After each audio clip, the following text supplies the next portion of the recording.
me asuttiin, kun mä olin pikkupoika, me asuttiin Porissa ihan raviradan vieressä ja siitä sitten kiivettiin raviradan aira ylittä raviradalle ja se maailman vei mun heti mennessään, että siinä tuntui niin kuin paratiisissa olisiko se koko systeemi, hevoset, isot komiat hevoset ja jännät kilpailut vei mennessään ja me isä kanssa sitten kierrettiin paljon raveja ja katseltiin. Sitten oli 14 vanha, kun mä ostin mun eka oma hevosen ja sitä tää sitten on ollut siitä asti.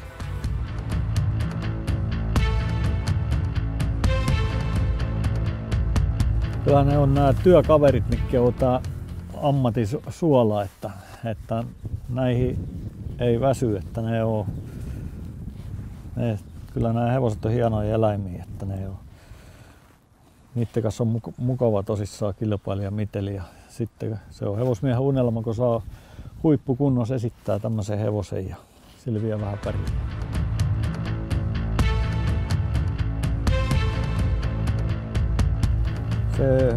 Se vaatii kyllä kovaa innostusta, että tarvii tosi innostunut olla ja tykätä tästä lajista, että taas päivät venyy niin paljon pitkiksi, että ei tähän elämään kauheasti paljon muut muuta kuin näitä hevosia ja tätä raviurheilua. Ja sitten tarvii vielä ympärillä saada semmoisia ihmisiä, että oma perhe, siltä vaaditaan aika paljon, että se jaksaa tätä meikäläisenkin touhua tässä katsella koko aika. Kotona ei ole kuin joskus jo joulun, niin hyviä ihmisiä paljon ympärillä.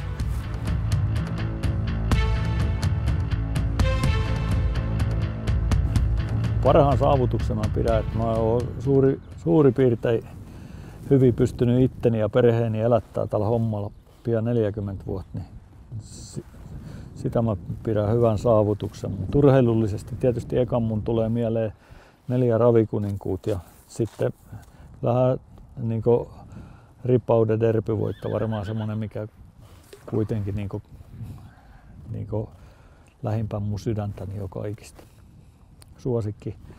Suosikki hevonen, itse kasvatettu ja valmennettu ja ohjastettu, niin kavereitten kanssa huippuhevonen.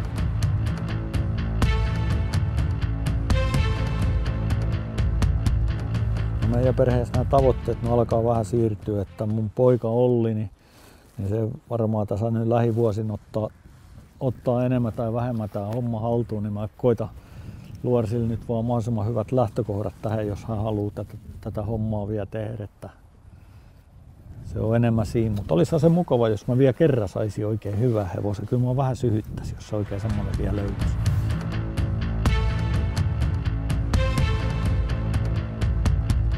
Raviohjastaa tarvii tietysti, kun päivät on pitkiä, niin pitäisi olla vähän fyysisestikin jonkunnäköisessä kunnossa. Ja sama henkinen kantti on parempi, kun pikkusen on itse fyysisesti paremmassa vireessä, niin pienessä mittakaavassa tulee vähän kuntoiltua, mutta raviurheilijan ehkä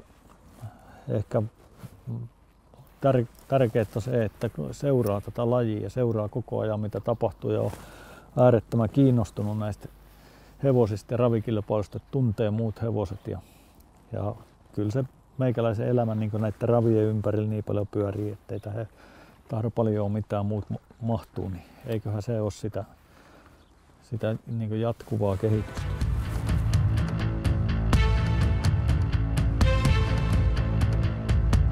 Tämähän on hieno paikka Metsämäki, että täällä on hyvin järjestetyt ravit ja hyvät olosuhteet seurat ravei. Perjantai-ravit varsinkin silloin, kun on ne yritysillat, niin tuolla ravintolassa on hyvä tunnelma, niin Metsämäkeä kannattaa silloin tulla. Täällä on aina kovatasoiset ravit ja jännät kisat.